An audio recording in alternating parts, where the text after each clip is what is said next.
This is Jay coming to you from Dirty Boy Tools, here to show you my favorite flashlight.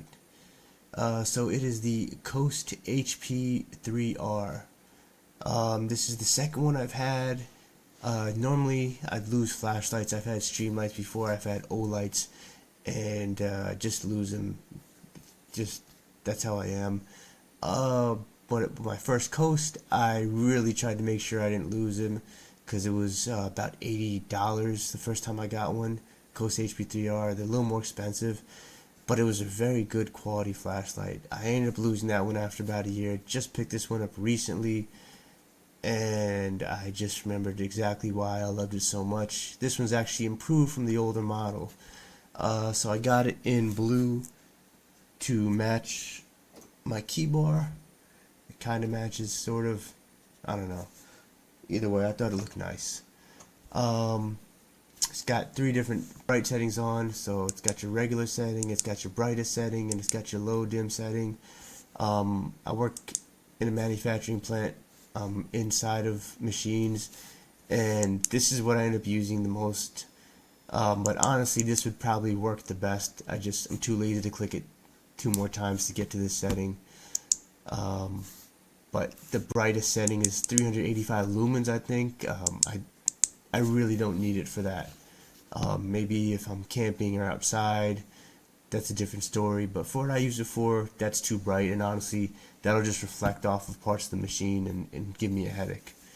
Also comes with USB-C charging, so if you have a Google or Android phone, same thing really. You're in luck, because you can just use your charger for multiple things. You don't have to carry around multiple chargers.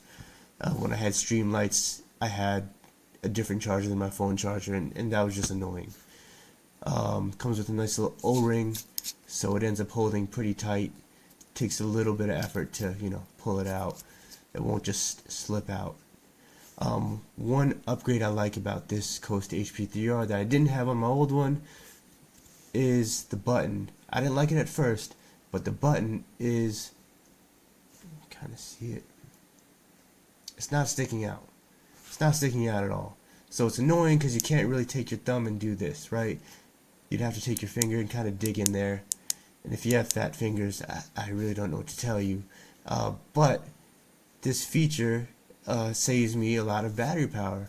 So with the old Coast that I had, I would keep this in the inside of my pocket, and if I bend down over at the waist, my abdomen might hit into the button that was sticking out and turn the flashlight on, and of course it's inside my pocket, so I can't really see if it's on until it gets too hot.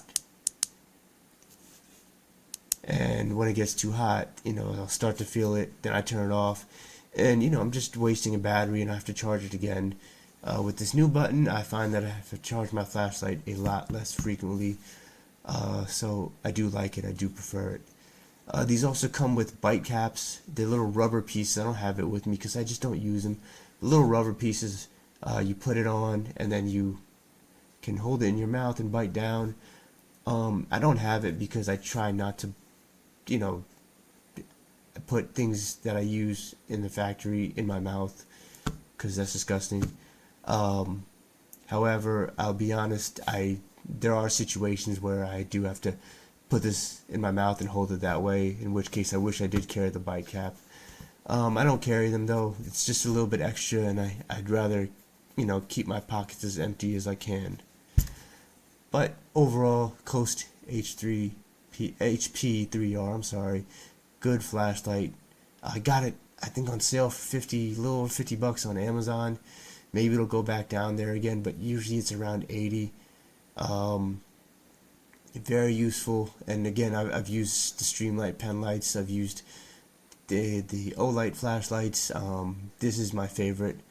It's nice and bright. It's got good charging. It's got good knurling on there, and it just feels right in my hand and in my pocket. Let me know what you guys think. If you have any flashlight recommendations that are similar, or what you guys prefer, and I'll check it out.